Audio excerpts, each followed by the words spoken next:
আপনার মোবাইলে কি অ্যাপ ডাউনলোড করতে সমস্যা হচ্ছে? নতুন ফিচার কি আপনি পাচ্ছেন না? তাহলে হয়তো আপনার গুগল প্লে স্টোর আপডেট করা নেই। এই ভিডিওতে দেখাবো মাত্র 1 মিনিটে কিভাবে আপনি আপনার গুগল প্লে স্টোর আপডেট করবেন। একদম সহজ পদ্ধতি, কোনো ঝামেলা ছাড়াই। এখনই দেখে নিন এবং আপনার ফোনকে রাখুন আপ টু ডেট।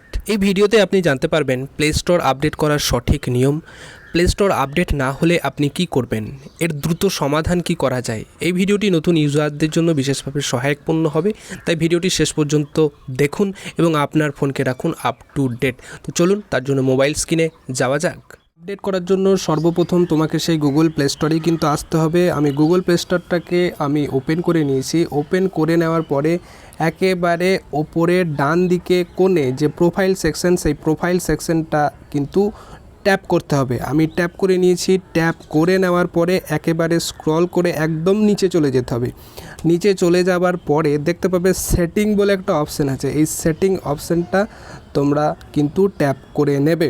আমি ট্যাপ করে নিচ্ছি। ট্যাপ করে নেওয়ার পর এই যে অ্যাবাউট সেকশন, এই অ্যাবাউট সেকশনটাতে আবার একবার ট্যাপ করতে হবে। আমি ট্যাপ করে নিচ্ছি। দেখতে পাবে এইখানটায় update play store, update play store, এই আপডেট প্লে স্টোর অপশানে কিন্তু ট্যাপ করতে হবে। আমি ট্যাপ করে দিচ্ছি।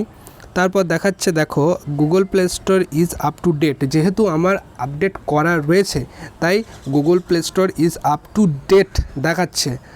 তো যেহেতু যদি করা না থাকে তাহলে কিন্তু অটোমেটিক আপডেট কিন্তু নিয়ে নেবে, ওইটা টিপলেই কিন্তু অটোমেটিক আপডেট নিয়ে নেবে। যেহেতু আমার করা আছে তাই এখানে দেখাচ্ছে Google play store is up to date. তো এইভাবে তোমরা চাইলে গুগল প্লে স্টোর নিজে থেকে আপডেট করতে পারবে।